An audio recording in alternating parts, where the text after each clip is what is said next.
Okay, so for this class, we're going to talk about the nature of power in a democracy and really critically examine whether or not the United States can be considered a democracy or not. As I mentioned, the essay by Sheldon Wolin and the essay that I wrote will help sort of elaborate on this theme.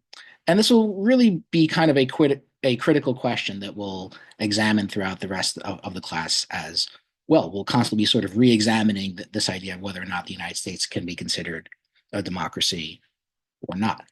So you can start off with a very sort of, boring textbook definition of what a democracy is. The idea the political power is vested in the people. The government is based on the consent of the governed. Citizens participate in the decision making process through elections and have the right to voice their opinions and influence policies. Democratic regimes aim to ensure the protection of individual rights and freedoms and promote the rule of law. Now, notice even by this definition here, although it does mention the notion of participation by the citizens, it already sort of presumes a sort of more passive role for the citizens. Citizens' participation is contingent on their participation through elections and their right to voice their opinions and influence policies. But the idea of a democracy that Wolin has in mind really stresses a much more sort of active role, a direct role for the citizens, which is often given the name participatory democracy. And this concept, if you look it up, is a very sort of important concept in political theory. And it kind of, again, emphasizes this idea of direct participation by the citizens playing an active role rather than a passive role. So right from the very get-go, it is interesting to see that even if you look at a supposedly impartial textbook definition of what a democracy is, it already sort of presumes more of a passive role, I would say, based on this definition at least. This notion of democratic government, of course, can be succinctly summarized by Lincoln's speech from the Gettysburg Address, or Lincoln's phrase from the Gettysburg Address: "Government of the people, by the people, and for the people." So, of course, what we get out of this is that a democracy is supposed to be sort of a people-centered government. The people rule, basically. And again, I mean, the kind of critical question that we'll be looking at is whether or not that is actually the case or not. And so if you look at the essay by Sheldon Wolin, if you happen to read the interview that he does with Chris Hedges, which I also recommended people watch, it's quite clear he does not, believe that that is the case. That the United States is not really a functioning democracy in the sense that the people actually rule. And so, to that extent, he sort of coins this term, what he calls inverted totalitarianism, to describe the political system of the United States. And at some points, he seems to describe it as sort of an already actually existing reality. In other places, he seems to sometimes describe it as something that we're heading towards, but maybe quite not quite there yet. Um, Although, you would also then reevaluate that as where we are now. Wolin dies in 2015. He was about 93 years old, so he lived for a very long time. And this notion of sort of investigating the idea of participatory democracy was kind of his life's work, I guess you could say, going all the way back to the early 1960s, maybe even the late 1950s. And so it'd be interesting to sort of update his views over the last 10 years or so, nine years, to see where we are now. Anyway, so where does he come up with this term? So normally when you talk about a totalitarian regime, and he does use this term, classical totalitarianism, you're talking about Nazi Germany, you're talking about the Soviet Union, you're talking about what he considers to be a regime where the political sphere basically dominates the economic sphere. Economics, and of course, there are other aspects of life as well. You have a centralized government that basically has more or less absolute control over every other aspect of society. That's classical totalitarianism. The inverted version of this, so you take the formula, the expression politics over economics, and you invert it. You turn it upside down. And now it becomes economics over politics. So that's his idea of what an inverted totalitarian system is like. It is a political regime where the economic sphere and of course by that the dominant actors in the economic world, corporations basically, dominate the political system, and through that basically almost every other aspect of life as well, including culture, mass media, education, and pretty much everything else that you can imagine. So the term inverted totalitarianism, can be somewhat of a clunky term. Some people call it corporate totalitarianism. That's a term that Hedges somewhat uses. Hedges has sort of become, almost like carrying on, the legacy of Wolin since his death, who's kind of an interesting figure in his own right. However, it's very important to point out at the outset that not everybody agreed with the notion that in classical totalitarian systems, the politics really did dominate over the economic sphere. So even going back to the 1930s and 1940s, there were many theorists, and very important ones at that, who held the view that even in regimes like Nazi Germany, or even possibly the Soviet Union, that the economic sphere still tended to dominate over the political sphere, particularly in Nazi Germany. So, proponents of this view included Leon Trotsky, who was, of course, one of the leaders of the Russian Revolution. Later had, falling out with Stalin. Was later, basically, murdered on Stalin's orders. So it is believed. Franz Neumann and Otto Kirchheimer, who two German intellectuals who later emigrated to the United States, after the Nazi takeover.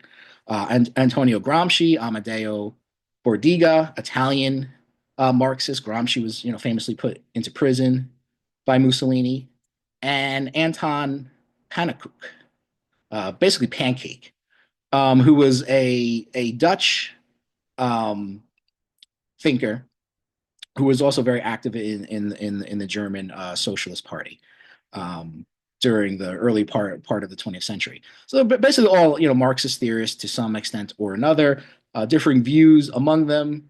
Pannekoek was famously critical of the Bolsheviks, critical of the Russian Revolution, but they all basically held the idea that even in Nazi Germany, the economic sphere was still more or less in control of things. That the totalitarian state, the authoritarian state, which has very little, if any, restraints upon its powers, was created basically to sort of more forcefully impose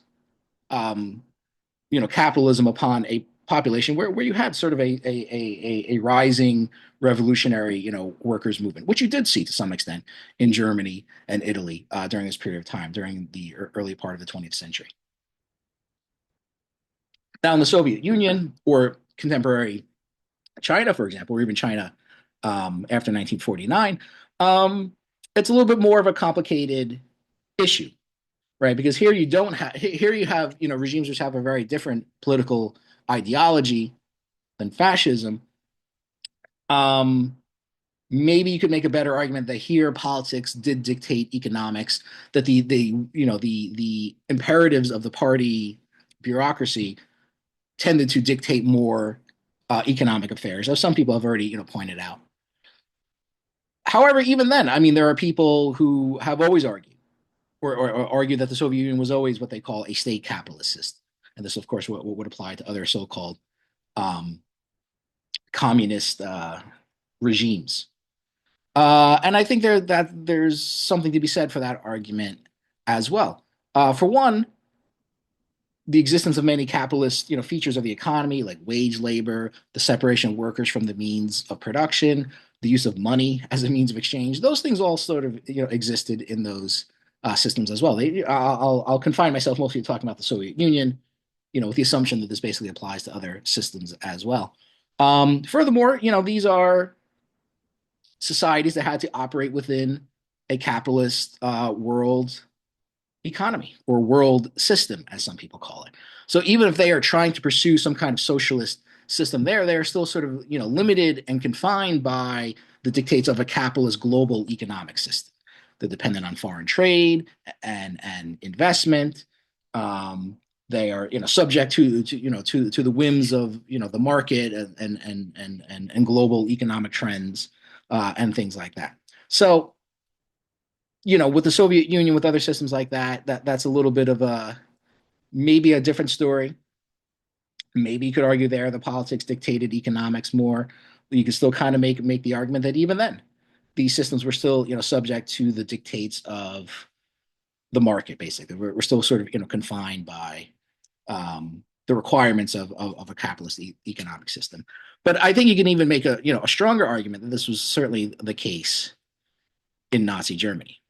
So here's a sampling from Pancake, Pannekuch, who basically writes about this. And I'll read this out really quickly. His views basically more or less conform to what these other thinkers thought regarding um, fascism. So he writes, fascism was the response of the capitalist world to the challenge of socialism. Socialism proclaimed the world revolution that was to free the workers from exploitation and suppression. Capitalism responds with a national revolution, curbing them powerless under heavier exploitation. The socialist working class was confident they could vanquish the middle class, the bourgeoisie, or the capitalist class, by making use of the very middle class right and law. The bourgeoisie, in other words, the idea that you could somehow work through the system of government set up by the bourgeoisie, parliamentary democracy, whatever you want to call it. The bourgeoisie responds by snapping its fingers at right and law, meaning that whenever the moment dictates, that they'll just sort of completely abandon any notions of law and sort of rule in an arbitrary fashion. The socialist workers spoke of planned and organized production to make an end of capitalism. The capitalist responds with an organization of capitalism that makes it stronger than ever before. All previous years, capitalism was on the defense, only able apparently to slacken the advance of socialism. In fascism, it consciously turns to attack. So fascism represents sort of an aggressive effort on the part of the bourgeoisie, on the part of the capitalist class to sort of reimpose capitalist relations of production. He goes on to say, it is often said that fascism is the genuine political doctrine of big capitalism. This is not true. America can show that its undisturbed sway is better secured by political democracy.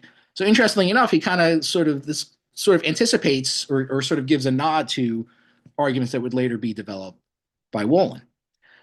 If, however, in its upward struggle, it falls short against a stronger foe or is threatened by a rebellious working class, more forcible and violent modes of domination are needed. So here you kind of get the whole motivation. Fascism becomes sort of a necessary response in the face of challenges from a strong working class movement. Fascism is the political system of big capitalism in emergency. It is not created by conscious premeditation. It sprang up after much uncertain groping as a practical deed, followed afterwards by theory. So Pannekuch's view is, like I said, more or less what you'd see from Trotsky or Gramsci or Newman or any of these other theorists. And I pointed out basically to suggest that Wolin's notion of politics economics becoming inverted, flipped basically to economics over politics, it might not be necessary to do that. That in fact, there's actually sort of a continuity of economics over politics existing at all points in time, basically. More so in the case in fascism, and like I said, to a certain extent, you could make that argument even with the Soviet Union as well, which still had to operate within a capitalist world economic system and still um, engaged in wage labor and a monetary economy and things like that. Now, other people who held this view about fascism, for example, you have the artist here, John Hartfield, born Helmut Herzfeld. So he was a German who basically adopted a more English sounding name, basically as kind of a protest, sort of a a middle finger to the German authorities at this time. And he's sort of famous for doing this kind of collage work that you can see here, photo collage, taking different pictures, taking different pieces of photographs and reassembling them in ways to create these sort of interesting images that you see here. I'll draw your attention mainly to the two middle images here, the one with Adolf Hitler's face, and you see this sort of line of coins. It looks like going down into his stomach. Again symbolizing the dominance of a capitalist economy even then, or that if you sort of look beneath the surface of fascism, that you'll see it's basically the same old capitalist economic system um, rearing its head basically. The other image shows Hitler doing the his little salute, and behind him you see a German businessman towering over him, placing money in his hands. And the text at the bottom reads, little man asks for big favors. So this also, again, kind of speaks to the idea that, at all points, basically, the Nazi state was still basically sort of, doing the bidding of the big German industrials, of course, of which there were, many, right? I mean, by this point in time, Germany had become an industrial, powerhouse, had really been since the late 19th century.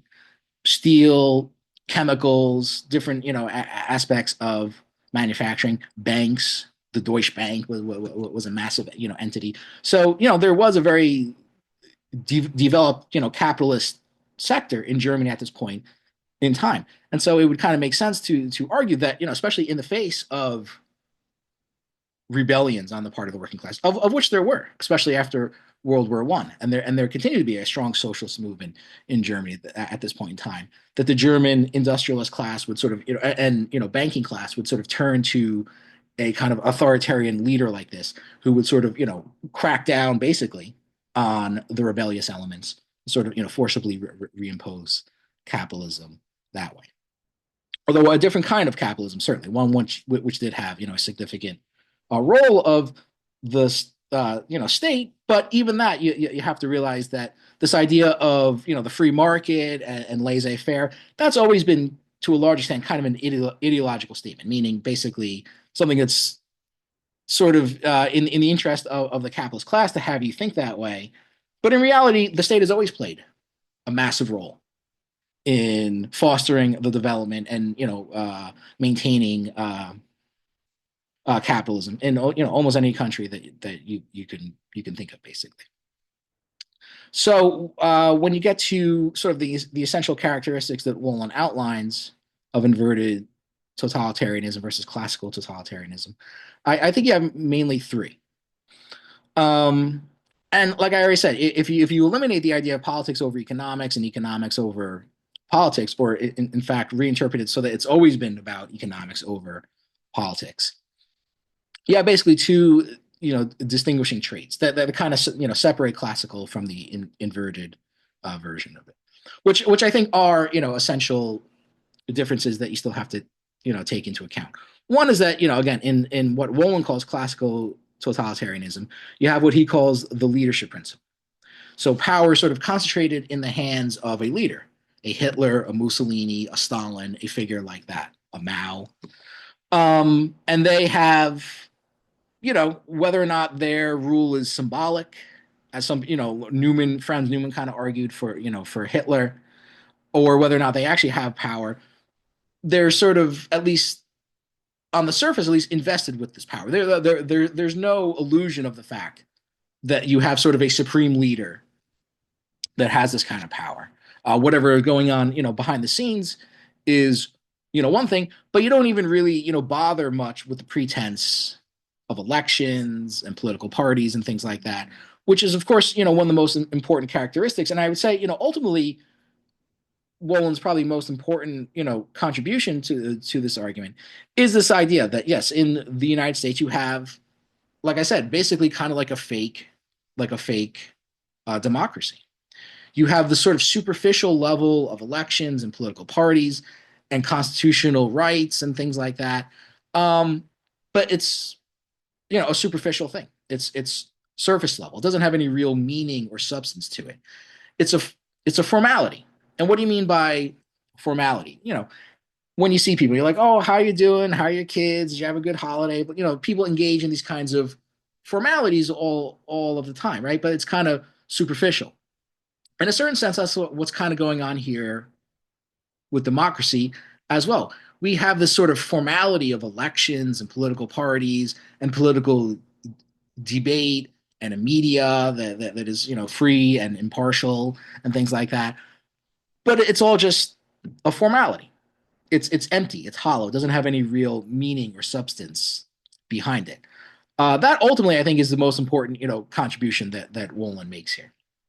And I think it does, quite clearly separate itself from the sort of, classical version of totalitarianism, where you didn't really even really, bother with those pretenses of elections and things like that. You had a supreme leader; he was in charge. It was basically in all cases and that's it basically. And like I said, whatever's going on behind the scenes is another story. But at least from the public view, all power sort of invested in the supreme leader. That I think is, of course, an important difference that you could draw between these two systems. Another thing that Wolin emphasizes is that in classical totalitarian systems, there was more a stronger current of mass mobilization. That the party, the ruling elite, wanted people out in the streets, marching around with their torches and things like that. Whereas in the United States, in inverted totalitarianism, there's much more of an emphasis on political passivity. You want people just at home, powerless, feeling isolated, not really doing anything. That's another important point. I wonder to what extent that is true. I mean, how much did the Nazis, the fascists in Italy, for example, want people really out in the streets? Yeah, maybe for certain circumstances or at certain times, but certainly not at all times. I think even that element of mass mobilization was very heavily curated and controlled and very sort of selectively applied. On the other hand, the political passivity of the masses in the United States, I think there's much more to that argument. And this is an important thing to point out. I mean, many people in the United States, yeah, aren't very engaged in politics, are very kind of apathetic when it comes to politics and things like that. To what extent are you that way? Just because assuming that somebody is like that, and you do encounter it pretty often, are they actually like that just based on their own, who they are, or to what extent are they basically, a victim of, a political system that kind of makes people that? I think it's important, thing to point out. Another important thing that Wolin points out is the relationship between capitalism and democracy. Now, we are commonly told that these things completely complement each other, that they go together like peanut butter and jelly. Is that really the case? I mean, what we do, by the way, hear that a lot. We hear that a lot from politicians in the United States, from economic commentators. I'm thinking of people like Martin Wolf of the Financial Times. He's always talking about democratic capitalism. We are commonly told now that the conflict between the United States and China is a contest between democratic capitalism and authoritarian capitalism. Calling China an authoritarian capitalist state is an interesting idea, and there may be something to it. But does that necessarily mean that the United States is democratic capitalism? Does democracy and capitalism even go well with each other? Wolin, of course, would argue that they are, in fact, in tension, that there's not a harmony between these things, but a dissonance between these things. And I think that should be fairly obvious. I mean, if you understand the essential workings of a capitalist system, one of the things that we know that capitalism does in almost all cases is it leads to the concentration of capital in fewer and fewer hands, right? Capital tends to become more concentrated and centralized, as Marx would say, which of course leads to greater inequality of wealth and income. You have a smaller group of people holding more and more of the wealth. That's exceedingly obvious in the United States, where we have these crazy billionaires running around. We'll probably in our lifetime maybe see the first trillionaires and things like we already see trillion dollar companies whose market value is at over $1 trillion. We'll probably in our lifetime see individual people that are worth over $1 trillion. So you have this massive concentration of wealth and income on the one hand. I mean, simply put, and again, I mean, I think this is fairly obvious, should be fairly obvious. I mean, that level of inequality is simply incompatible with a democratic system of government, which is based on the equality of the people. The idea of rule of the people means that the people are equal. There's not one person or one segment of the people that is better than any other, or that is more qualified to rule necessarily than any other. Some people, of course, focus on or specialize in certain aspects of life that may give them certain skills and competences in certain areas and things. But the idea, of course, is that the notion of equality is a very strong concept um, within democracy. And so that level of inequality is simply incompatible at a very basic level with democratic rule. But then you have other aspects of capitalism as well.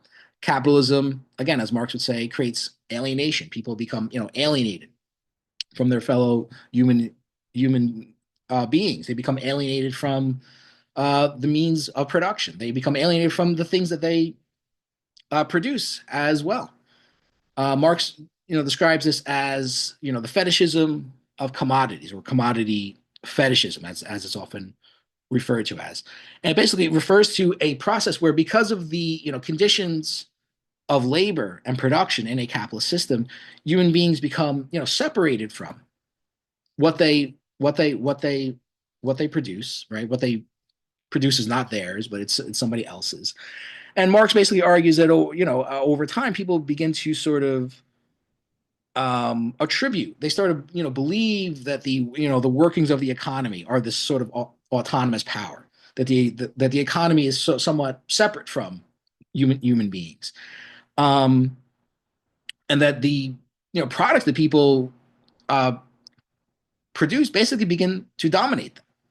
That the particularly as these commodities are sold at a profit, and the wealth that sort of accumulates from that, this sort of leads to a further expansion of the system, and you basically have this gigantic economic system where people are sort of seen as secondary. People are sort of subordinated to the functioning of the economy, to which means basically to keep the profit motive going, right? I mean, that is the whole point of producing a commodity, is to sell it on the market at a profit. So it means that basically the profit motive kind of becomes sort of dominates all aspects of life, and the well-being of people becomes totally a secondary consideration, which of course also goes against the idea of democratic government. Now you're basically saying that the people who are supposed to be ruling are now subordinated to the economic dictates of the market. That in fact the people are a dispensable commodity, basically, or an object, basically, that is sort of secondary in importance to making sure that the economy continues to function. I would argue that COVID and the response of the United States government to COVID, the abandonment of any notion of public health, the abandonment of any notion of trying to contain a fairly dangerous pathogen that has already killed over a million people within the United States, is probably one of the clearest examples that you can have of this kind of fetishism of commodities. The idea that the people have to be sort of sacrificed in order to keep the market going, keep the profits flowing. Basically, there are many other aspects that you could look at, but that would certainly be one. So what you have then is basically an economic system that makes the notion of political democracy subservient to itself. And as Wolin argues, that there's a systematic attempt to dismantle any kind of democratic institution, whether it's a government, a political party, local institutions of government, that can provide any kind of resistance to the functioning of the market. That the market begin, like I said, basically dominates all aspects of life. And this notion where the economy dominates all aspects of life, again, is antithetical to a democratic government, because the people themselves become just another element that can be sort of sacrificed to make sure that this system keeps on going. But unfortunately, you don't hear any discussion of this by politicians, or even really for the most part in the um, media, or even in the academic, for the most part. It also kind of gives you a different spin on this idea of big government, right? Ronald Reagan's famous phrase, "The government is the problem." Well, that sounds like a nice notion, this idea of, the little person struggling against the big evil government bureaucracy. But if you hold to the idea that a democratic system of government is a means of resistance against an even bigger economic system, a world economic system, then it kind of gives this idea, sort of casts it in a different light. And of course, if you realize that the Republican Party, serves the interest of big business interest in this country, then it seems like what Ronald Reagan was really trying to do was to, dismantle, again, the only institutions which could provide somewhat of a break or resistance to um, the business interest of this country. So where does inverted totalitarianism come from? Wolin, talks about different episodes in American history where it seems to be developing or cropping up. He focuses a lot, of course, on the Cold War era, which, in the name of the fight against communism, so-called communism, capitalism was sort of freed up to sort of do whatever it wanted. Right, right. This was the era of what's good for General Motors is good for America. This idea that we have to support business interests at all costs because we have to defend this system against the evil commies in the Soviet Union and in a handful of other countries. Um, a cultural critic at this time, Dwight McDonald, used the term what do you call the psychosis of permanent war. This idea that we are, the Cold War was not an actual war fought between the United States and the Soviet Union, but it created this sort of warlike mentality among people that we have to, be on constant guard and vigilance and constantly, prepare for war, constant military buildup, constant escalation of conflicts, which, played out through various, proxy wars in other parts of the world, of course.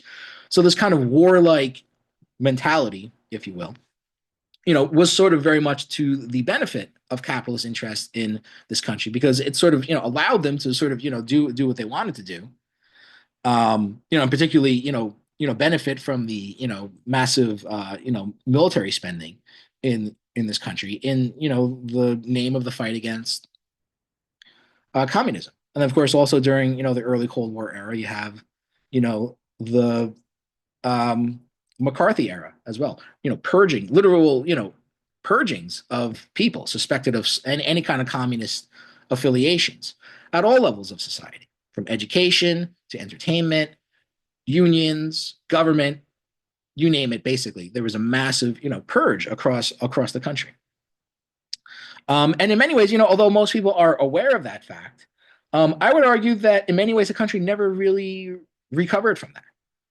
That the so-called left, the people who are supposed to be more oppositional towards capitalism in this country, have never really recovered from these purges of the late 1940s and 50s.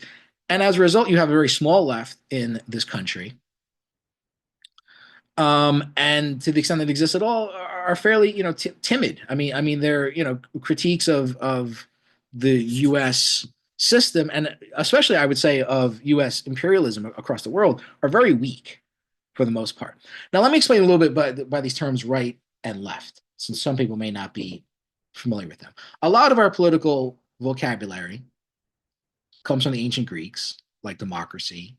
Republic comes from Latin, the Romans. But a lot of our terms actually come out of the French Revolution, including liberal and conservative, as do left and right. And of course, I'm not going to say it in French, but you know what I mean. But the left basically were the people in the National Assembly at this point in time who wanted to get rid of the king. You know what I mean by get rid of him. Wanted to completely, overturn the system of government that existed and create a new republican system of government. The people who sat on the right hand side of the assembly were the conservatives, the people who wanted to basically keep the king. They wanted to continue, France as a kind of a constitutional monarchy, which it kind of was sort of becoming in the early years of the revolution, or at least that was the original idea, at least. And they want to sort of keep the king, keep France as a kind of a constitutional monarchy. We're not as radical in their views as the people are on the left. So to this day, terms like right and left kind of speak to that. Right is just sort of basically a shorthand term for being a conservative. Left means, a radical, people who want to change things, essentially. So like I said, so the left in this country as it exists is very small, and I would also say fairly, timid for the most part. Not really making a very strong, critique of the United States in many important aspects. That is more or less, a casualty of the Cold War.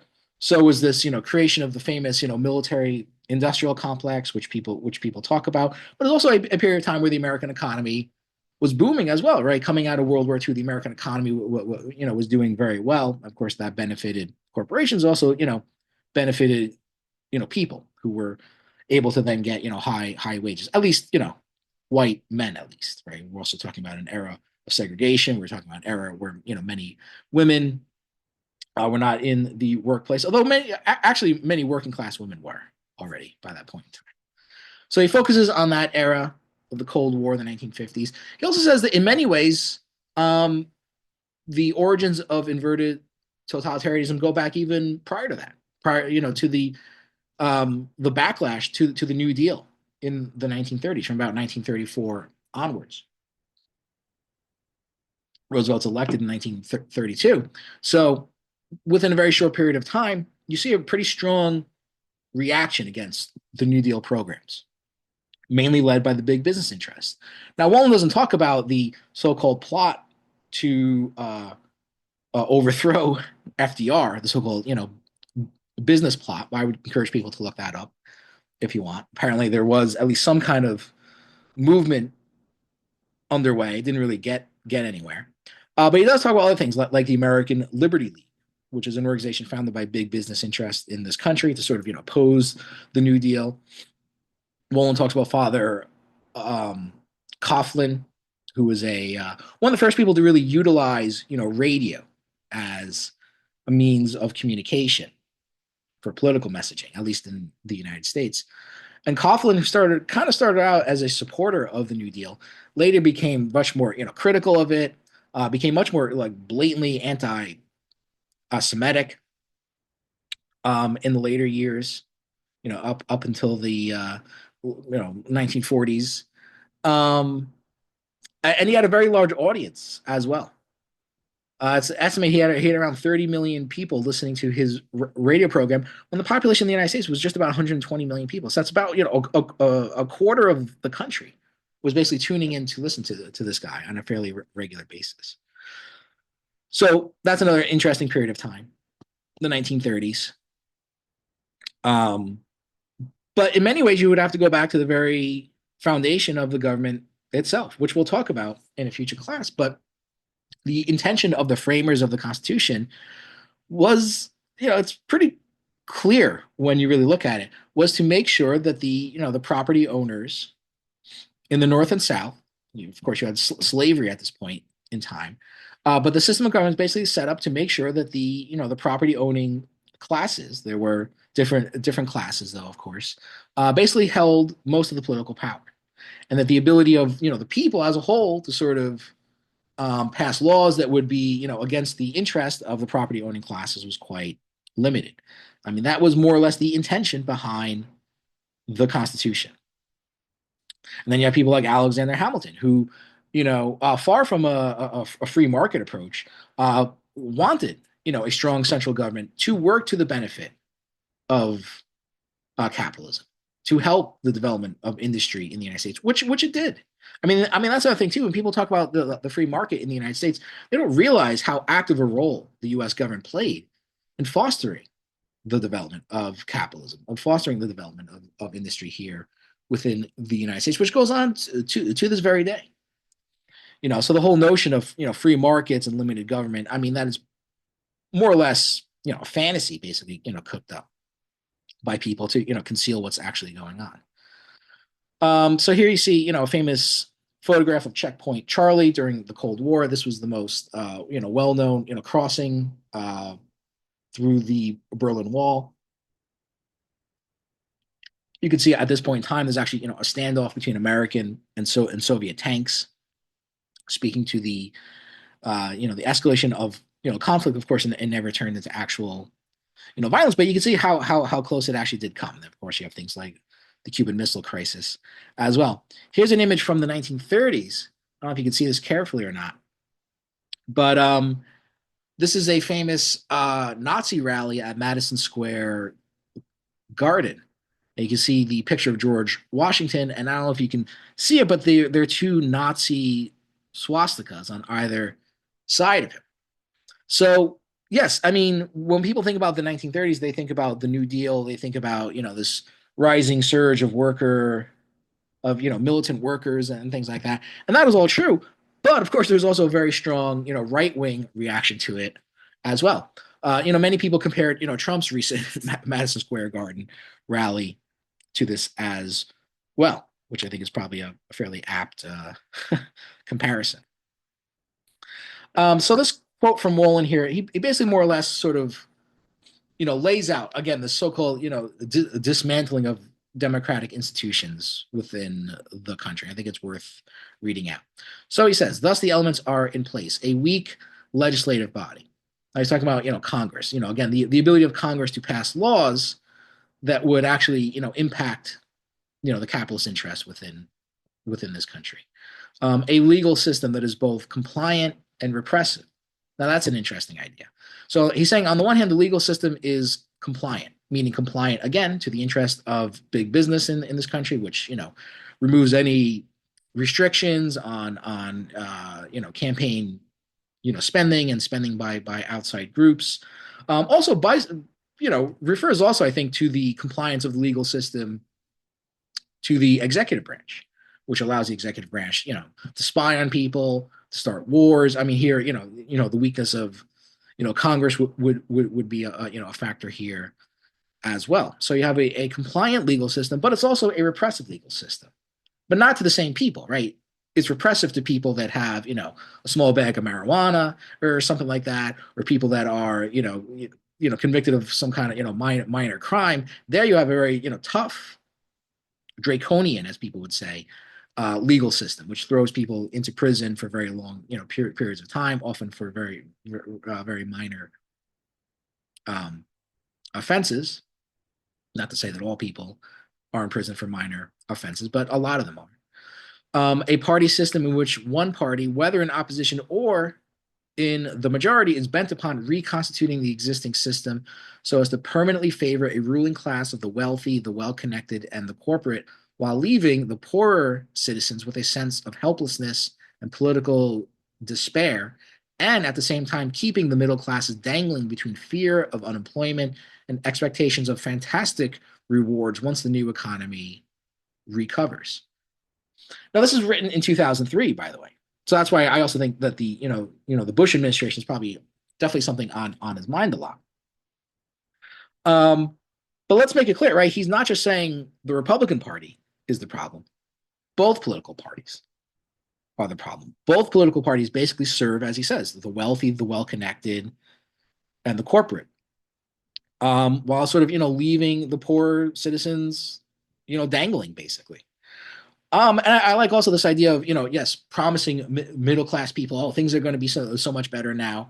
Of course, one of the major, themes of this past election was, oh, the economy's doing so great. How come more people didn't vote for the Democratic Party? Well, maybe the economy wasn't doing that great. That's one obvious, conclusion that you could draw. Maybe the numbers that people are citing are, again, capturing things in a very sort of superficial way and not really speaking to the real reality of what's going on.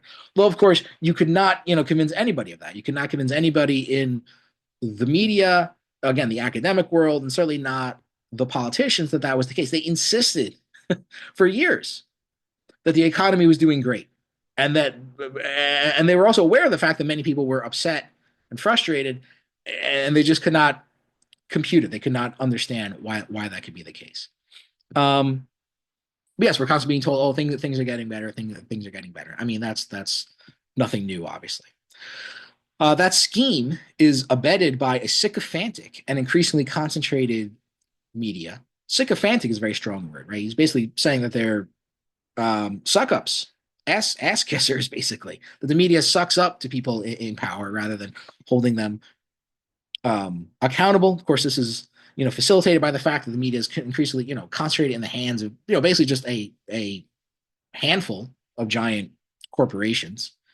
By the integration of universities with their corporate benefactors, we see all sorts of examples of that. By a propaganda machine institutionalized in well-funded think tanks and conservative foundations, by the increasingly closer cooperation between local police and national law enforcement agencies aimed at identifying terrorists, suspicious aliens, and domestic uh, dissidents. So, someone let me know when he says something that's not true here, because I think this all basically holds up well, 20 years later. So let's go a little bit more into, the idea of political parties, because I think this is one of the main examples of where you could really say that democracy in this country is, I would say, fake. If you want to be a little more intellectual about it, you'd say, again, this kind of, formalism, forms without, substance, basically. So how does our political party system work? Well, basically, first of all, we have two political parties, right? We have what people call a two-party duopoly, not a monopoly, a duopoly. Funny enough, right? We criticize, China, Cuba, and other countries like that because they have one party in charge. Well, we only have two. I mean, it's not that much better. Um, many other countries have multiple political parties. And I'm not saying that they don't have their fair share of problems too. Um, but in some aspects, people do enjoy, better standards of living in other countries. I'm thinking, mainly of European countries that do have a more vigorous, contest between political parties. In many other countries, you'll actually see a socialist and a communist party as two separate, political parties that exist, and they're basically just, they're sort of just like any other, political party. It's not strange or unusual to see, a communist party, competing for seats in the parliament or the legislative branch of government. Now, maybe to some extent, that's sort of a criticism that they have become somewhat just ordinary, political parties. But I mean, again, that's almost unthinkable from the American, point of view, that you would see, parties like that with that kind of ideology, competing out in the open and sort of, being a part of the political mainstream. So we have two parties. We do, in theory, have other political parties like the Green Party, and there are very small, socialist parties as well, which nobody really takes seriously. Um, but our laws make it incredibly hard for them to compete. First of all, we have an electoral system which does not award seats based on the proportion of votes that a party gets. So in a lot of other countries, what you see is that, roughly speaking, the percentage of vote that each party gets kind of corresponds to the amount of seats that they get in the parliament. So if you get 30% of the vote, you get 30% of the seats. If you get 10% of the vote, 10% of the seats. Our system doesn't work that way, right? Our system is broken up into different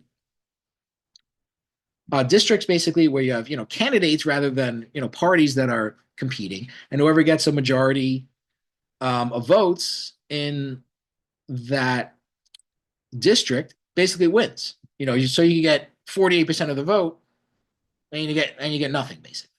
So our electoral system makes it very hard for smaller parties to compete. We also make it very hard for parties to even get on the ballot.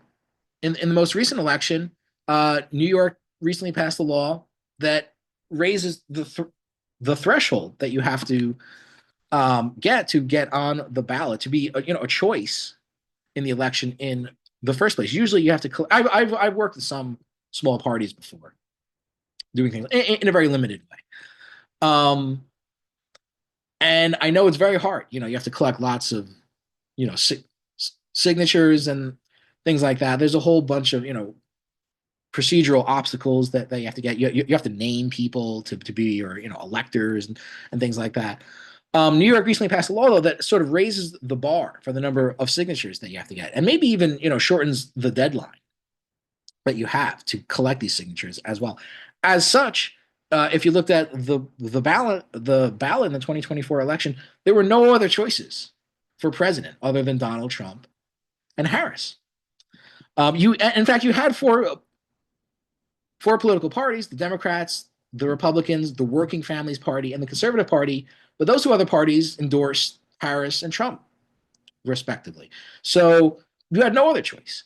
Other states, you'll see other, in New Jersey, for example, I think there were like nine different, presidential candidates up there, including RFK Jr.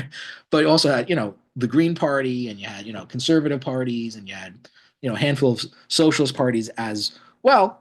Now, again, just being on the ballot doesn't mean all that much, but it is interesting that we make it incredibly hard for parties to even get on the ballot, let alone, have a legitimate chance of actually winning an election. So, in other words, the two-party duopoly that we have, it didn't just, spring out of nowhere, or it's not just, a product of like natural laws or something like that. It is shaped by institutions and laws that basically make it this way. And of course, in theory, we could change it as well, and we probably really should. So we have a two-party duopoly. What are those two parties? You have the Republican Party, which pretty much openly runs as the party of big business at this point. Maybe with Trump, you could argue there's some effort to conceal that, and maybe under George W. Bush, and there's been some effort to conceal that. They don't really do a good job of it. I mean, they seem to do the very minimal amount to even try to conceal the fact that they are basically, the party of the capitalist class, and openly run as the party of the capitalist class. Many people would say that they are basically owned by the Koch brothers now. Well, one of them died, but so the remaining Koch brother, who's contributed hundreds of millions of dollars into getting Republicans elected since about 2010 or so. That is true. There are other groups as well: the U.S. Chamber of Commerce, Karl Rove's group, Crossroads GPS, who was a political advisor to George W. Bush. But yeah, certainly a lot of money is poured into the election, you know, process now. This is sort of aided by the Supreme Court, which has struck down pretty much any regulations on how much money can be spent on elections. We'll talk about that more when we turn to the Supreme Court. But yeah, so the Republican Party is sort of supercharged by all this corporate money flowing into it. Some people would argue that it's basically subservient to a handful of billionaires at this point. That may be somewhat of a hyperbolic, exaggerated, you know, statement, but certainly does serve the interest of big business in this country pretty openly. It could also be described as a reactionary party. And the term reactionary, also a political term that comes out of the French Revolution. Um, I think actually probably more accurately categorizes what conservatism is. In theory, a conservative is somebody who wants to preserve the existing status quo, right? But the Republican Party does not want to conserve what already exists.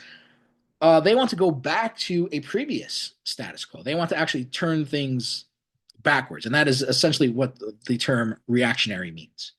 They want to go back to the 1950s. Maybe they want to go back to the 1890s, where big business ruled in a more unchallenged way. The era of the Gilded Age, as Mark Twain called it. But I think certainly that the term reactionary probably more accurately describes the Republican Party today. Although most people would say that, kind of use the term reactionary and conservative in sort of a interchangeable way as well. Then you have the Democratic Party, which in theory is supposed to be the party of the working class. However, of course, the reality is that the Democratic Party is also basically funded by the same corporate interests, mainly on Wall Street. Wall Street is sort of like, like the nerve center of capitalism in the United States. It's where the stock market is. It's where all the big banks are, all the big financial institutions and stuff, which sort of, dictate the workings of corporate America. Some people would say that we already have a planned economy in this country. It's basically planned out by Wall Street. This is, the view of, Michael Hudson, for example, sort of a unorthodox economist. And it is true, right? Because all these corporations are beholden to their shareholders, and of course, the shares of these companies are sold through the stock markets. Whoever owns the shares of these companies basically more or less dictates the workings of these companies to a large extent. And yes, the Democratic Party is, funded by the same Wall Street interests that fund the Republican Party. You also have one thing that stands out about the Democratic Party too is you have this institution of super delegates, which is not something you even find in the Republican Party.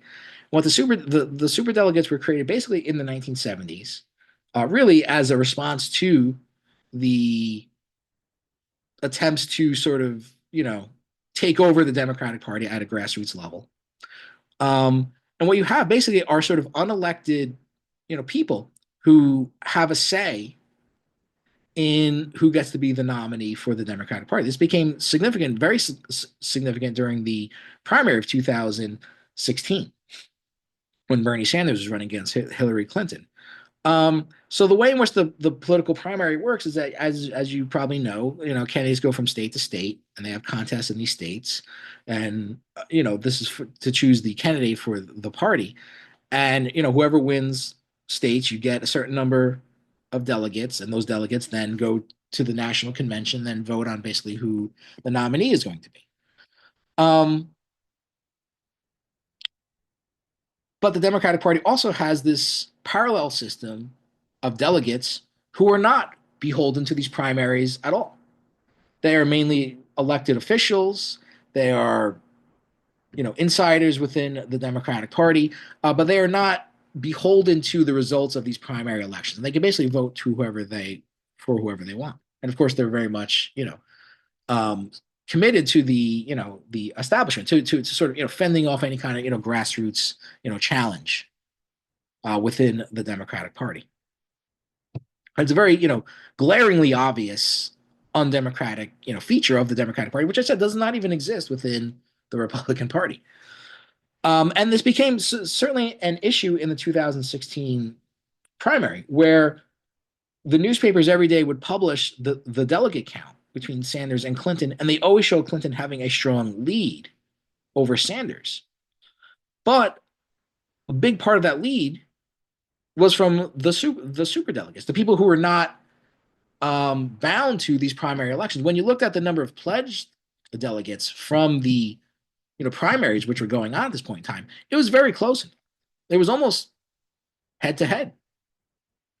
But people saw that Hillary had this massive lead over Sanders because of the super delegates, and people have this psychology where they want to be on like the winning side, I guess. So that kind of worked against Sanders in 2016. That of course wasn't the only sort of dirty trick that the Democratic Party used against them, but that certainly was one important aspect of it. So the Democratic Party is not that democratic, suffice to say. And especially since the 1980s, it has moved further and further to the right. It has become much more of a right wing, political party, to the extent that most people would basically say that it is, a conservative party in almost any other country.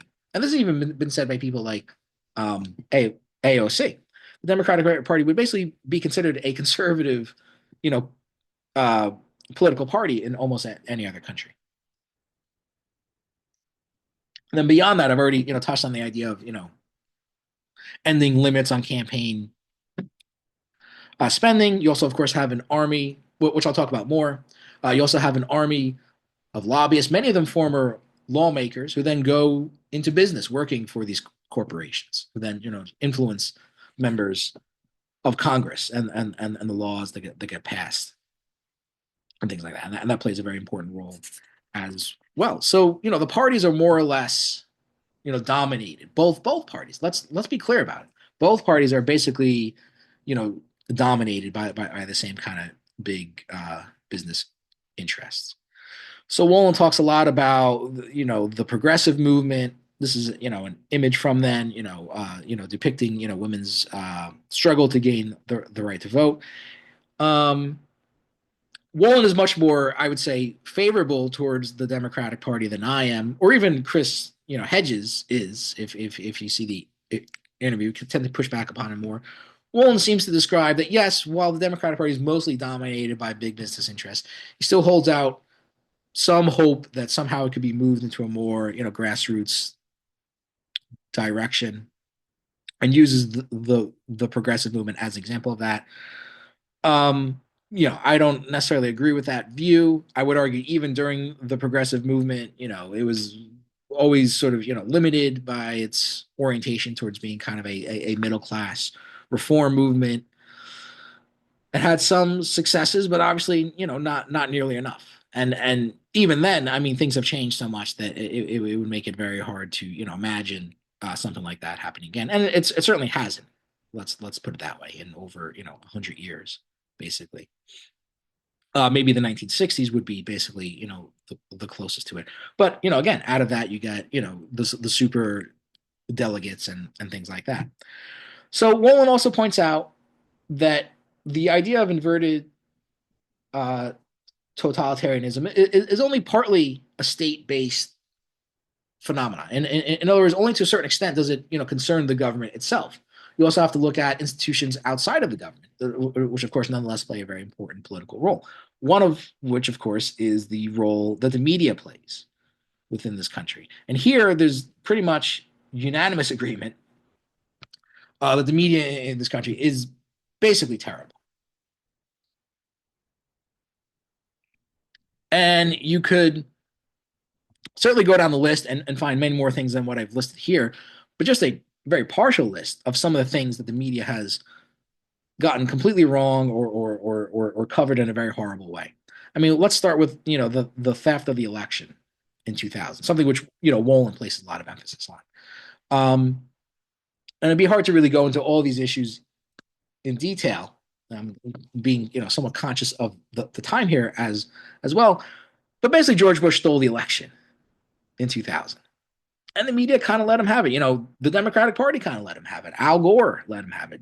Didn't really raise much of a stink. I mean, compare that to how people reacted to Trump losing the election in 2020, which he actually did lose the election, versus the Democrats actually having the election stolen from them. And look how they reacted to it. Barely did anything. Of course, this article being written in 2003. You would have to comment on the atrocious media coverage of the invasion of Iraq, the false story put forward of weapons of mass uh, destruction, even trying to tie Saddam Hussein to 9/11, which many people did back then. You have the RussiaGate conspiracy, which was never really satisfactorily proven.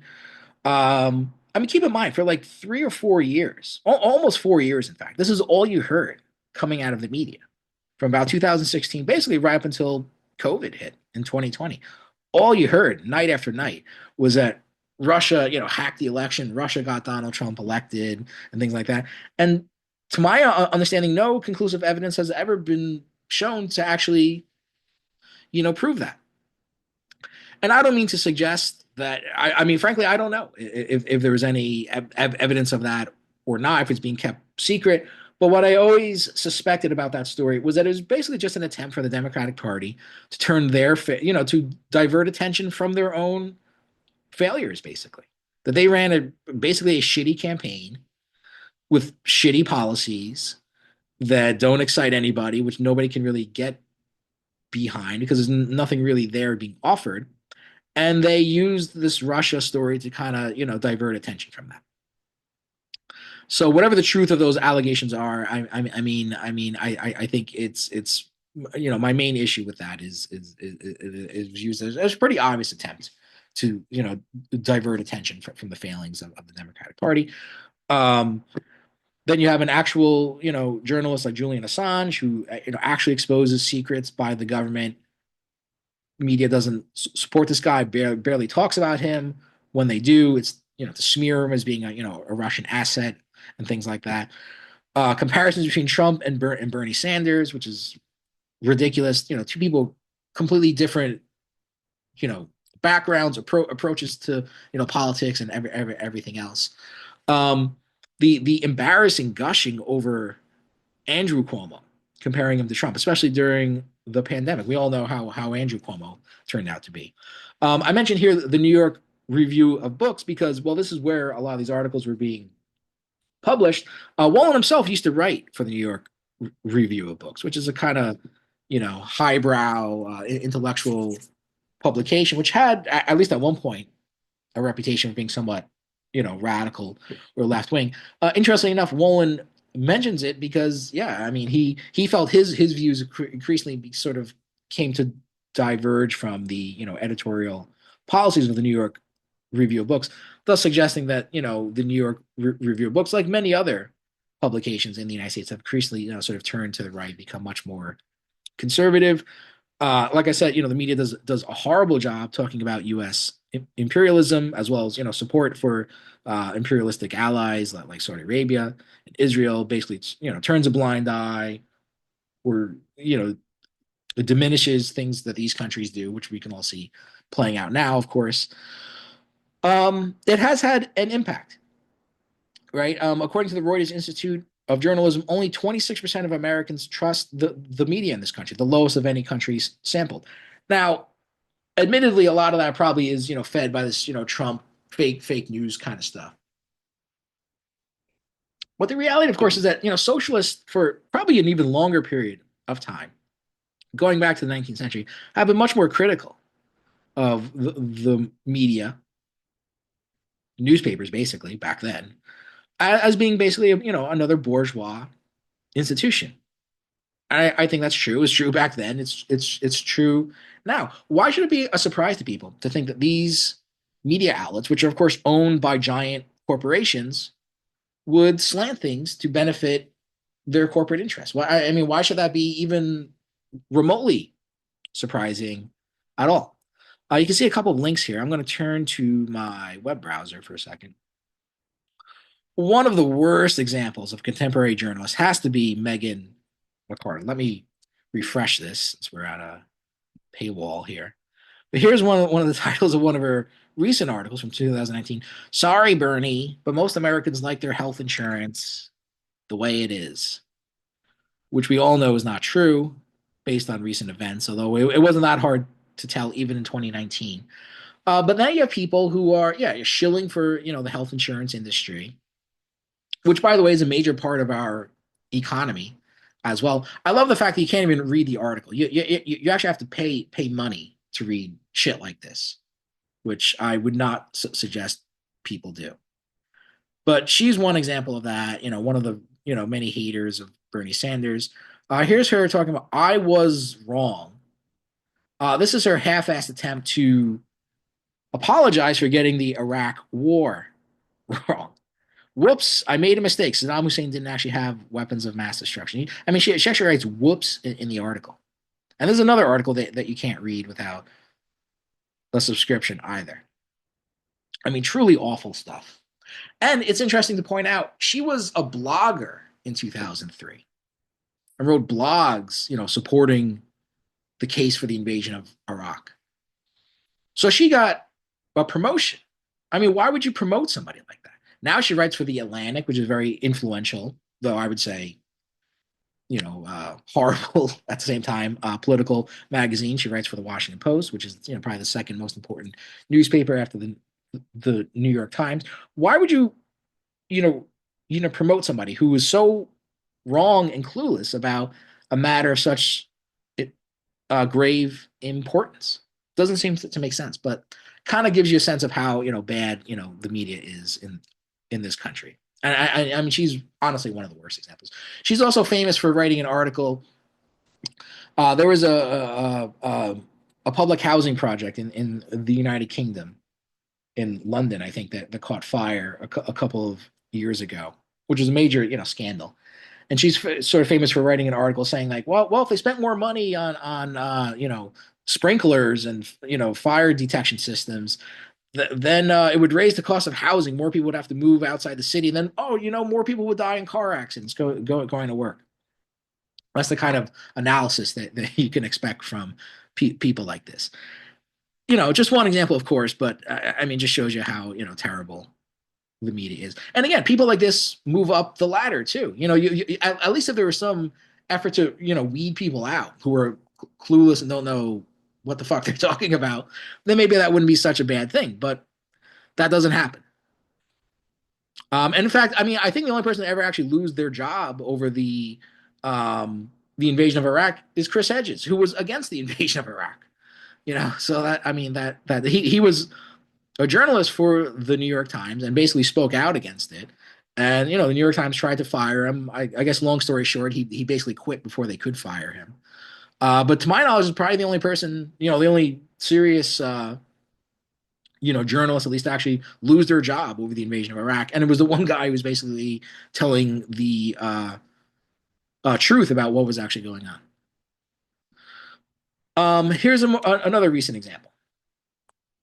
Um, and I think that's a fairly sophisticated example of how propaganda works here in this country. So here's a series of news headlines um, describing Biden's decision to send cluster bombs to the Ukraine, weapons which are banned by international treaty. So basically, supplying these weapons or using these weapons is basically considered a war crime. So let's be clear about that. So how does the media in this country describe Biden's decision to basically commit a war crime? Do they use the term war crime? No.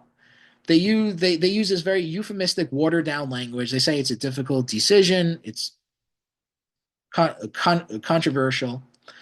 So before I read this all out, why don't you go out, get a shot glass, pour yourself a shot of your favorite liquor of choice, and take a shot every time I say the word controversial or difficult. And I guarantee you will be shit faced drunk before I get through this whole thing. So here you start off with ABC News. Water cluster munitions. Biden defends decision to send controversial weapons to Ukraine. NBC News. Biden defends difficult decision to give Ukraine cluster bombs amid congressional pushback. CBS. What is a cluster bomb? The controversial weapon the U.S. is sending to Ukraine. That's three shots so far. Biden says sending cluster munitions to Ukraine was difficult decision, but they needed them. That's from CNN. Biden administration okays controversial weapons for Ukraine that human rights groups say endanger civilians. USA Today. Notice even the language there. They're not saying, they're like it's the opinion of these human rights groups. You may agree with that opinion, you may not. New York Times. Here's what cluster munitions do and why they are so controversial. Biden administration to give controversial cluster munitions to Ukraine from NPR, National Public Radio. Now, you would think if the Biden administration was committing a crime, a war crime, that would work its way up into the headline of the article. Most people only read, the headlines of articles anyway. So I'm obviously trying to have a little bit of fun here, but I mean, I think it's actually, like I said, kind of is an example of how, in some ways, sophisticated, propaganda is. Because it's not going outright cheering, being a cheerleader for everything, Biden does. Yeah, kill him, stuff like that, which you might associate with like Nazi, propaganda or something like that. But even when it sounds slightly critical, it uses this very sort of watered down language that you lose, the real sense of what's going on. I mean, again, this is literally a war crime. But based on reading these, headlines, you would have no sense of that at all. I mean, even the word, the term controversial, it's kind of an ambiguous term, isn't it? I mean, controversial in a certain context. I'm not saying here necessarily, but some kind of controversial is kind of a good thing, isn't it? Like Madonna is a controversial, pop star or something like that, whoever would take her place, now, I guess. But, so you use this watered down language, use these sort of ambiguous terms, all basically, concealing what is actually going on. So I'd submit that as an example as well. Then, of course, you have the failures of education. This is something that Wolin spends a lot of time talking about, and one which I think is very important as well. So let's be clear. Most academics in this country and in other countries, have a very sort of bourgeois background, meaning that they come out of the middle classes as it used to be known, or basically the upper class, middle to higher income people. That has almost always been the case for the most part. There are very few, so-called working class intellectuals.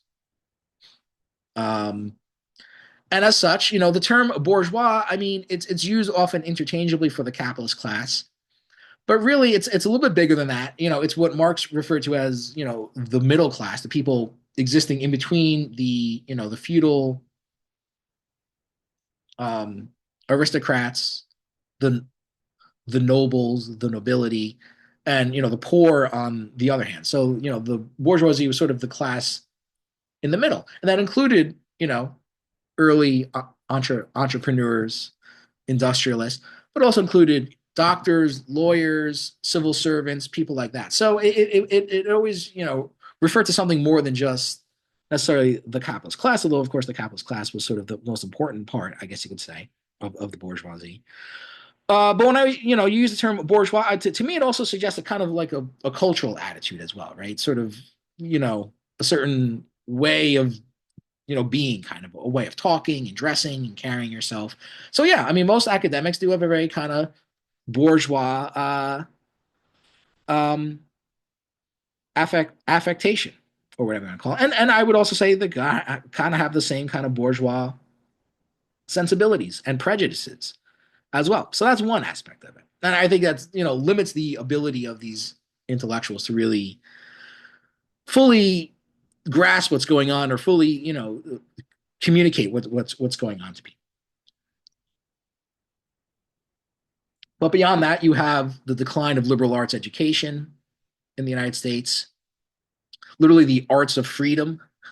The knowledge that you need to be a free person, basically. So it's interesting that we're not teaching people to be free anymore. At least that's what the liberal arts are supposed to be like. But it's true, right? I mean, this kind of more humanities based education is sort of being shunted aside to make way for STEM and stuff like that: science, technology, engineering, math. In case you've never heard of it, which is obviously important, but isn't freedom important as well? Isn't knowing how to be a free person important? Um, and I think the lack of knowledge people have of history and politics and philosophy and literature and art and things like that is very important, obviously. And I think serves important uh purpose in keeping people in a kind of passive state as well. There's more of a focus on, again, quantitative methods, numbers, things like that. Lack of emphasis on critical thinking. All these things kind of go, alongside each other. So we're not really educating people anymore to really think in a critical way. And of course, there are all sorts of examples of it. I mean, look at all the crazy shit that people believe now. I mean, that itself can tell you that there's a major, crisis of education going on. And if people really did, if the elites did really care about the idea or favor the idea of participatory uh, democracy, there would certainly be much more of an emphasis on funding for education that would support that. Classes like this, or other classes, or again, teaching people arts and literature, teaching people to appreciate those things as well. All those things, foster to some extent, at least, a kind of, critical outlook on things. And it also is necessary to, again, encourage people to participate in, the political process in a direct way.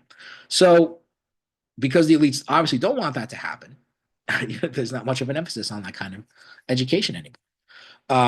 Universities, of course, are very, complicit, especially recently, in, crackdowns on protest, suppressing, people's freedom of speech, basically. And this is a long history to it as well. This isn't, hardly anything new. Now, if you object to some of the tactics pro, of the protesters, I would also argue that itself is sort of a consequence of the lack of education that people have in learning how to uh, participate in a democratic process. What you have are people who are, maybe in some ways very sort of awkwardly, or maybe in many cases for the first time, learning how to sort of exercise that muscle, so to speak. That's a very important point, which will come up, again in this class as well, is that the habits of participatory democracy, it's not something that's just sort of inherent within people. It's something that you have to learn. It's a skill. It's a habit that has to sort of be cultivated over time. And since it's somewhat lacking in the United States, or very lacking in the United States, I would argue that to some extent that does become an issue, even for people who are choosing to participate. That because they're not as well versed in it, or haven't sort of exercised that skill or that habit as often, then maybe that can somewhat explain some of the awkwardness, or whatever you want to call it, on the part of the protesters as well. These are people who are are not, like I say, not that well versed in protesting. Some of them may be just doing it for the first time. But I don't want to push too much blame on them either. I mean, I think a lot of these things are legitimate protests, certainly for legitimate you know causes, and they are quite clearly having their rights violated.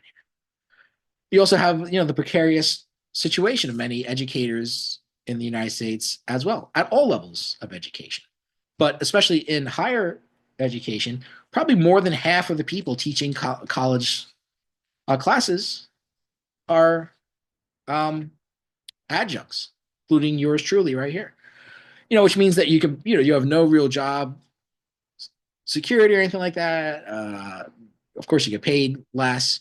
And I'm not here to uh, you know publicize the plight of adjuncts, but certainly that precarious situation that the people find themselves in is not good. It's probably not good for students either. I mean, given the emphasis that people place on college education in this country, why is it that probably more than half the people who are teaching college classes are basically the equivalent of low wage sweatshop workers or something like that? It doesn't seem to make sense. You would think that you would want the workforce, the people doing the you know doing the teaching, which what we're supposed to believe is so important to be maybe a little better taken care of, whatever else. Student loan debt, of course, being another major issue as well. Over $1 trillion. I think about the last time I checked, about $1.5 trillion of student loan debt out there. And of course, this is another way of sort of tying people to the system as well. Makes them dependent on corporations to get a good paying job so they can pay off those loans. So that also works against people, doing things, you know, pursuing the educational opportunities, which might, you know, instill these values of participation within people. Hedges also mentions the book, the treason uh, of the intellectuals by Julian Benda, which you might want to check out as well. Now, Wolin, mentions, participating at Princeton, where he taught, in protests against apartheid in South Africa, and being, kind of marginalized. Most of the faculty didn't, participate at these things. So, here again, this goes to this idea that academics like to cultivate this image of being very, liberal, open-minded people, concerned with social justice and things like that. But when push comes to shove, most of them don't show up. And this is going on in the 1980s, as you can see here. Of course, there are many parallels you would draw between that and what's going on, now, especially at NYU, which quite frankly has, sort of developed a reputation for, cracking down pretty hard on people trying to protest. The calls against Israel's genocide in Gaza are growing and growing. More and more, people are now coming out and saying these things. You literally have arrest warrants out for Netanyahu. Yet it's still considered, to be, a crime to, say that. People in the UK are being, arrested for saying things like that. So not a good time for, freedom of speech in this country. So then another important concept that Wolin talks about is this idea of superpower. which of course is what the United States has, become since World War II. Basically, an empire. Even the term superpower is kind of again another sort of euphemistic term. It's an empire, though most people don't want to admit that. But why did the United States become a superpower or an empire? Well, part of it, of course, is that you have to understand how the modern day economy works, which again is a global economy.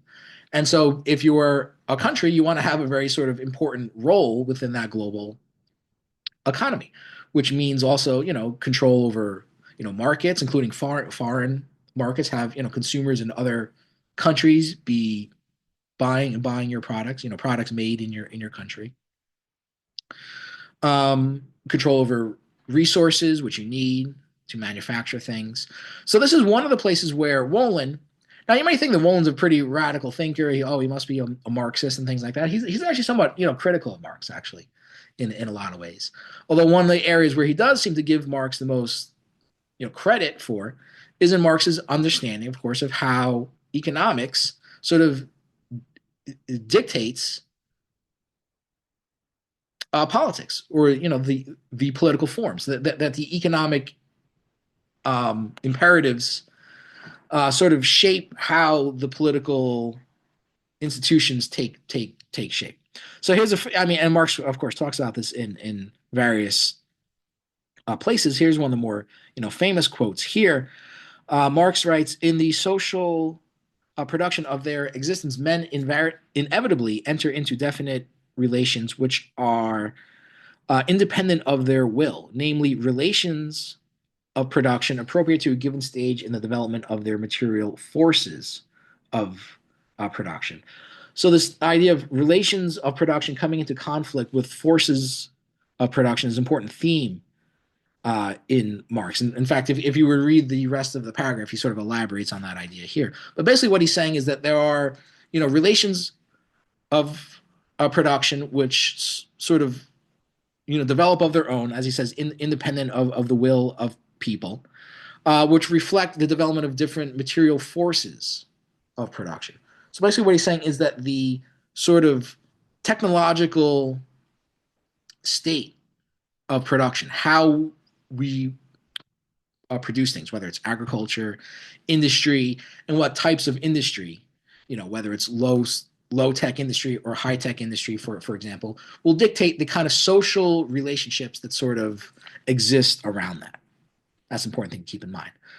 The totality of these relations of production constitutes the economic structure of society, the real foundation on which arises a legal and political superstructure, and to which correspond definite forms of social consciousness.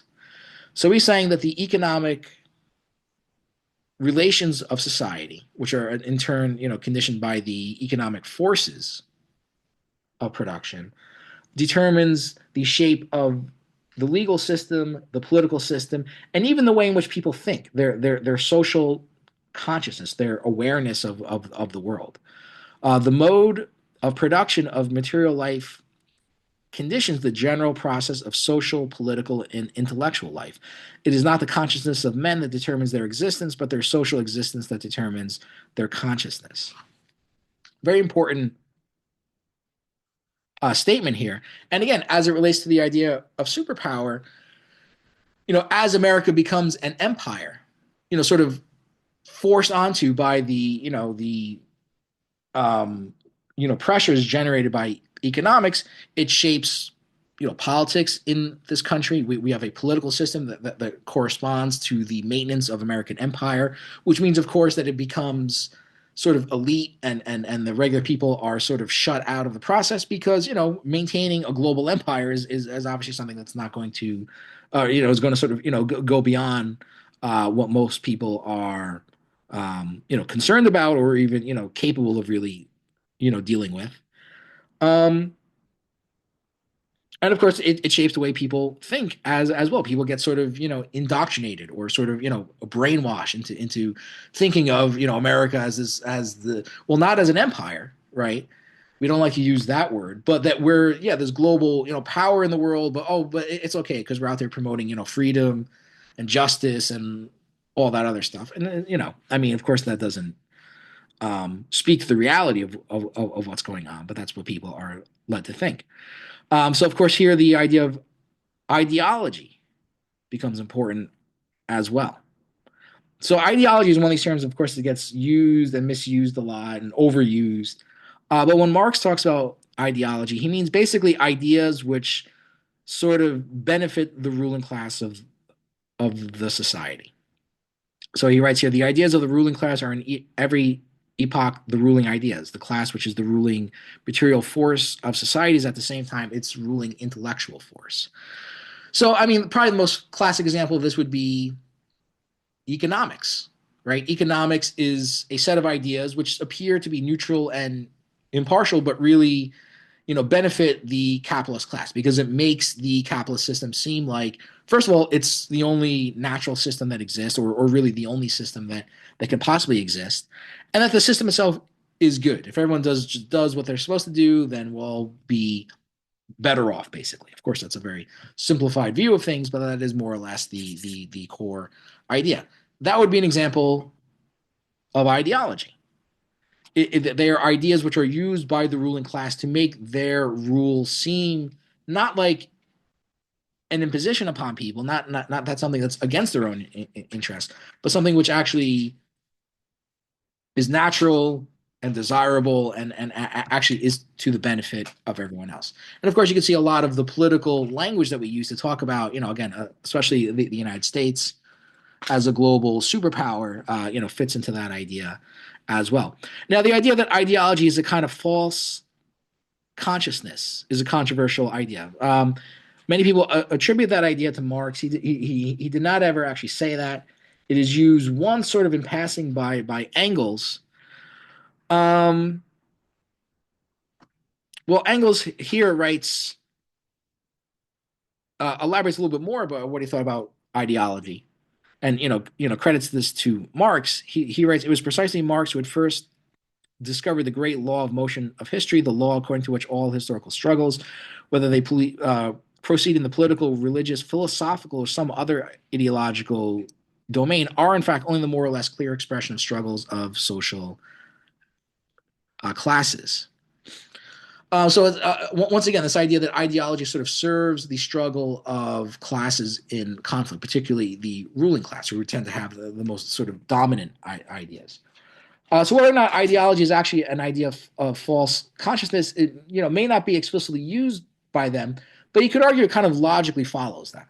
That if you're going to have ideas which justify the rule of the capitalist class, then yes, some sort of deception sort of becomes a necessary component of that. Whether it's maybe not necessarily outright lying, but leaving things out, so omitting certain aspects of things which might be important as well. Anyway, and we also have this tendency to sort of portray political debate in this country as between liberals and conservatives, and you get the sense that there are any number of political talk shows that function according to this way, that they are sort of giving you the illusion that all possible points of view on an issue are already taking place, when really there's a lot of points of view that are completely pushed out completely. But again, Wolin, pays particular attention to this, in the idea of the sort of expansion of America as a sort of global empire. There's some reference to uh, Pericles, the ancient Athenian statesman, whose image you can actually see at the beginning of the PowerPoint, who somewhat warned of the expansion of Athenian Empire. Was not really that critical of it, but had some concerns of overreach and expansion, and the consequences that would bring. Simply put, this idea of this expansion of power into a global empire is completely goes against any notion of participatory um, democracy. That you can't really have a ruling a rule by the people, where you have this sort of global empire which is sort of acting in the interest of global capital, basically. All right, so what are the effects of this? In many ways, it's kind of a vicious cycle, right? I mean, one of the major effects is, of course, you have the sort of breakdown of the public, the fragmentation of the public, which is something talked about by John Dewey as well in the 1920s. Now that should be a concerning thing, right?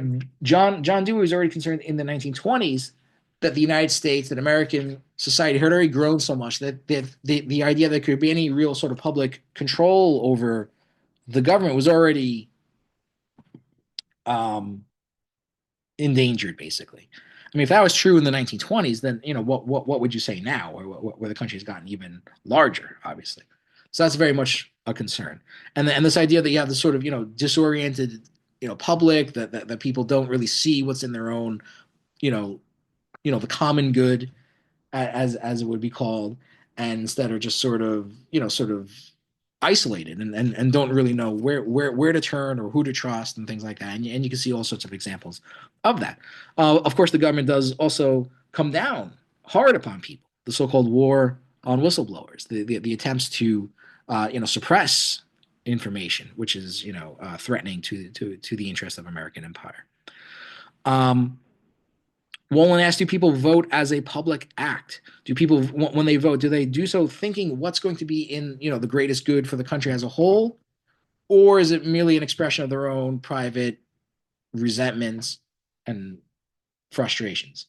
And it seems quite obvious that it's more of the latter. The idea that you would even imagine people, voting not just what's good for themselves, but what's good for the country as a whole seems kind of a foreign, notion, obviously. Then you can explore the idea that there are, there's not just one public, but there are in fact multiple publics. That the people itself, the people of this country itself, are too large to be sort of encased in one concept of the public. That instead you have multiple publics, and then many times that they're sort of acting against each other. There are many examples of sort of turning one, as we could see in various issues of scapegoating immigrants, even going after other you know sections of the working class, you know, teachers, which may have better benefits and other aspects of the working class, trying to turn different parts of the people against each other that way. But other effects that you can see of inverted totalitarianism: very low voter turnout in this country, lack of social rights. Again, America is one of the only countries, we're pretty much the only economically advanced countries that does not have universal health care and education and various other things, which we'll talk about more in a future class. Many people live very, economically precarious lives, often forced to get by with very low incomes, very low savings. I have some data here on that. I'm going to try to speed things up a little bit more, but the basic idea is that this becomes, like I said, kind of a vicious cycle.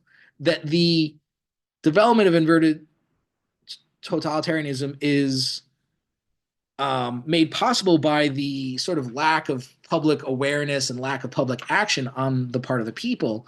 But then the effects of it tend to reinforce that even more. You have people who are even sort of more, sort of clueless about what's going on, and of course, the economic, demands made upon their lives make it, even harder for them to participate. So it becomes a sort of self reinforcing cycle as well. We have, one of the things you associate with totalitarian systems is constant surveillance over people. Here's an article from the New York Times, which details, companies basically, surveilling their employees, which really gives you a sense, a great sort of invasion of privacy, and the fact that people are under, constant, constantly being monitored and things like that. Again, I'm going to try to speed things up a little bit here. But of course, one of the biggest outcomes of this is the explosion, like I said earlier, of income and wealth inequality in this country. You can see the top 1%, their incomes have grown the most. The top 0.01%, you can see their incomes have grown even in a more fantastic way, while most other people are basically left, out of it, basically.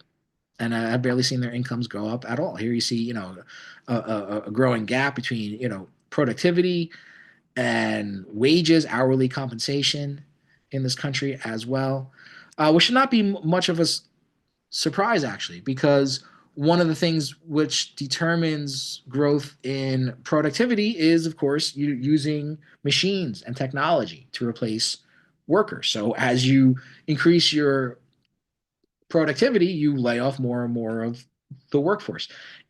Studies have shown that actually about 80% of the jobs have been lost in manufacturing over the last several decades in this country have actually been from automation. You know, machines basically taking the place of workers, not imports, which is what we're commonly led to believe, right? This idea that all this outsourcing to other countries are taking jobs away from Americans. It has to some extent, but most of those jobs have basically been lost just through increases um, in productivity, which of course is bad because then you have people who are either not able to find a job or only able to find very low paying jobs. Here you have a sense of the growing debt within the United States as well. Um, we're constantly being told how great the economy is doing, yet actually you see that most companies, this is actually corporate debt, is very high. So if these corporations were doing so well, they probably would not be plunging into ever greater levels of debt. Right? That's not something that you necessarily want to do. It's not something that people want to do as well. But you see, how household debt is growing. This chart here actually shows you, public debt, which is growing. I mean, just look how much higher it's grown since 2008 when the financial crash happened, and how much higher it is now. So debt is out of control in this country, basically at all levels. Household debt, corporate debt, government debt, just uh, increasingly piling on ever higher levels of debt. And you wonder how much longer that can continue. One of the reasons, though, of course, is that to some extent, this debt is actually fueling the economy. So here you see a diagram showing you the growth of the so-called FIRE sector of the economy. That's finance, insurance, real estate, versus manufacturing. And you can see that they've almost switched places since the late 1940s, where now the FIRE sector has grown from about 10% to about 20% of the economy. Well, what does the FIRE sector do? I mean, people would say that they are basically debt merchants, right? I mean, what does finance do? They load people up with debt and make money off of the interest payments. So the more debt that you have, the more that the financial sector of the economy is doing well through interest payments, through fees, ATM fees, overdraft fees, things like that. Those are not small incidental things. I mean, banks make billions of dollars every year off of things like that. But is that actually productive? What people call productive enterprise, or is it just basically a parasitic form of basically sucking in wealth produced in other sectors of the economy?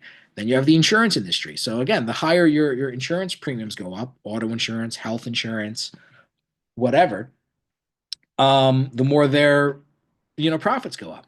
So this is a thing that's just focused on by a lot of unorthodox economists, heterodox economists, that the growth of this FIRE sector of the economy, while it appears to be sort of powering economic growth in this country, is actually based on this sort of parasitic form of basically concentrating wealth in a certain sector of the economy, while basically draining it out of the other sectors of the economy, including the wages that people make. You get paid an income from your job, but how much of that income do you actually get to keep, and how much of it is basically goes right out the door to pay banks, to pay insurance companies, and whatever else. Um, Credit card loans, or I'm sorry, credit card uh, defaults are on the rise as of course overall credit card debt. Another sign of weakness in the economy. People are not doing that well. If they were, why would they be running up all their credit cards, and especially why would they be going into default at a higher and higher level?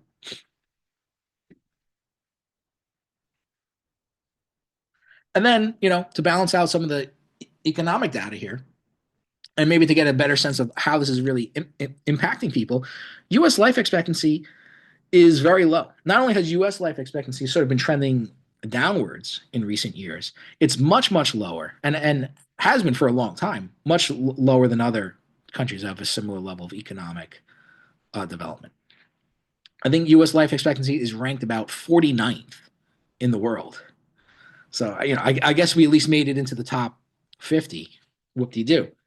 But obviously, that's not good. There's only about 200 countries in the world, so really, really not good. And of course, for the richest country in the world, you would expect it to be at or at least the uh, near the top, not just basically breaking into the top 50. Drug overdose deaths in this country continue to go up and up and up. Another sign of social decay, social fragmentation.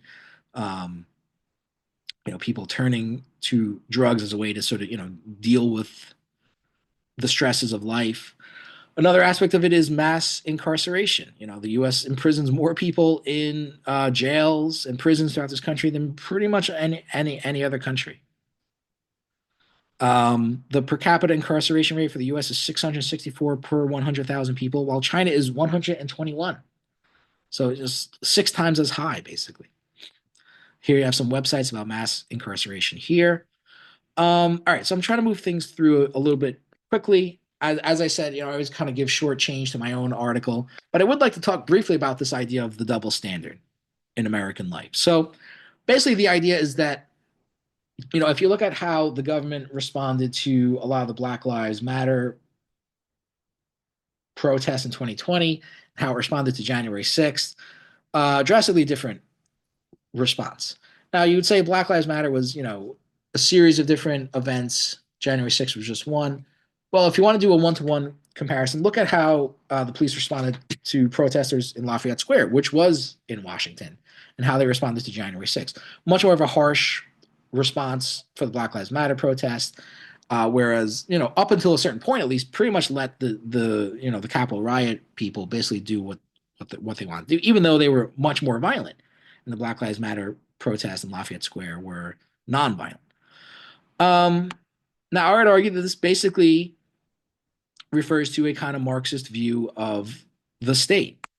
Now, one of the things that's well known about Marx is that he did not get around to writing a detailed theory of the state. He basically died before he could get around to it. As such, we're left with some of the writings by Engels, who was along with Marx sort of the co-founder of Marxism, I guess you could call it that.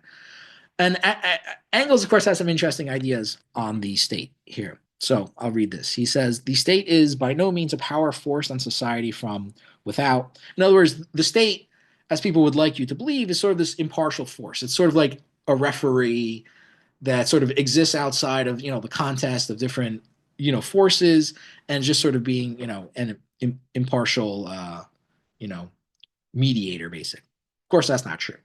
Rather, it is a product of society at a certain stage of development. It is the admission that this society has become entangled in an insoluble contradiction with itself, that it is split into irreconcilable opposites, which it is powerless to dispel. But in order that these opposites, classes with conflicting economic interests, might not consume themselves in society in fruitless struggle, it becomes necessary to have a power seemingly standing above society which would alleviate the conflict and keep it within the bounds of order. This power having arisen out of society, but placing it itself above it and alienating itself more and more from it, is the state. He goes on to say, because the state arose from the need to hold class antagonisms in check, but because it arose at the same time in the midst of the conflict of these classes, it is, as a rule, the state of the most powerful economically dominant class, which through the medium of the state becomes also the politically dominant class and thus acquires new means of keeping down and exploiting the oppressed class. This is from The Origin of the Family, Private Property and State, which can be found in the Marx Engels Collected Works, volume 26, as you can see here.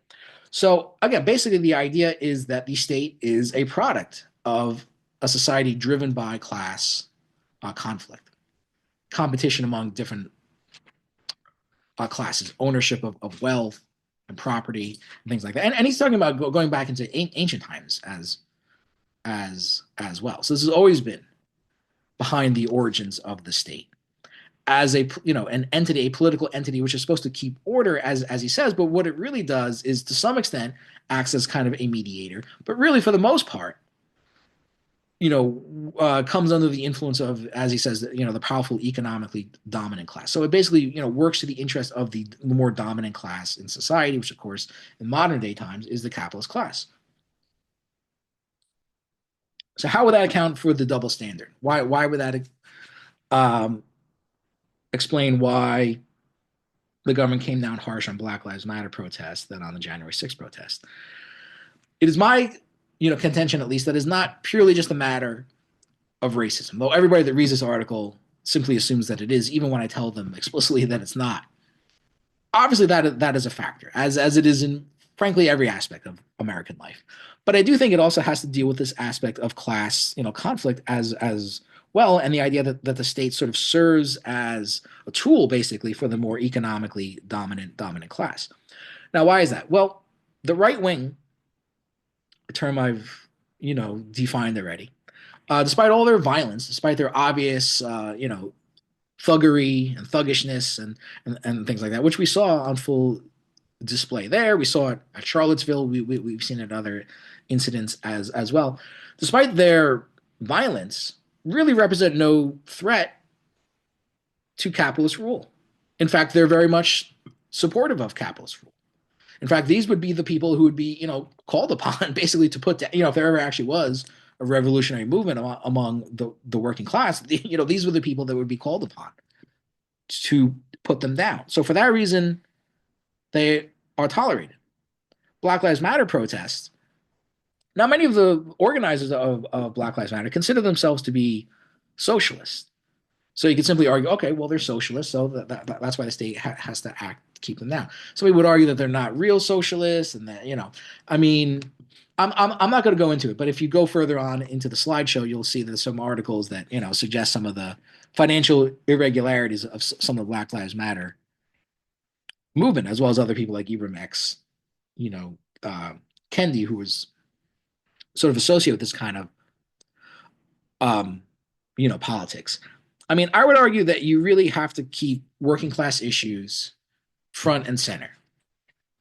And just making everything about race or gender or something like that is sort of a self limiting thing. You're only going to get so far pursuing those things. Fundamentally, you have to eventually call out capitalism itself. And I feel like a lot of people who do make politics about race and gender oftentimes don't want to do that. Some do, though. Anyway, you could simply see Black Lives Matter as being a socialist movement, as some of its organizers do. Even if it's not, I would still argue that people sympathetic to the movement are probably much more open to a critique of capitalism than people are on the right, who are just sort of hopelessly brainwashed into supporting the capitalist system no matter what. So that, I think, basically accounts for the double standard that you see. And a sort of a parting shot. This was supposedly why the Lafayette Square protests were cleared out, so Trump could come here and scowl with his Bible. Here also you see, Nancy Pelosi and Charles Schumer kneeling in kente cloth. To me, this is what happens when you sort of separate, racial politics from class politics. You get this sort of bizarre, parody of people, pretending to show all this solidarity and things like that. But really, it becomes just sort of an excuse for, basically, evil people who are, fully, committed to American empire and to uh, capitalism and things like that, to basically, allow them, to pose and, pretend to be good people. And if that's not bad enough, you have Jamie Dimon here kneeling in front of his bank vault. Now, during the housing crash in 2008, 2007, and 2008, millions of people lost their home. I think the number is something around what 4 million people ended up losing their homes. I believe of that number, about 60% of them were Black and Latino. So, I mean, this guy played a significant role, basically, ruin the lives of, millions of black people, at least hundreds of thousands of them in this country. But here he is, posing, in front of his bank vault, trying to signify solidarity again with this movement. So I would, again, use that as sort of a cautionary tale. That's why you kind of have to, keep a class centered, a capitalist centered, politics at the forefront of things. Otherwise, it becomes too easy to just sort of, pretend that you're, you know, care about these social justice issues without really doing anything about it. So that's sort of my, truncated version of explaining my article. I'm going to kind of wrap things up here. I know I've been talking for a while. I'll try not to make all these lectures so long. So that's it. So take care, everyone.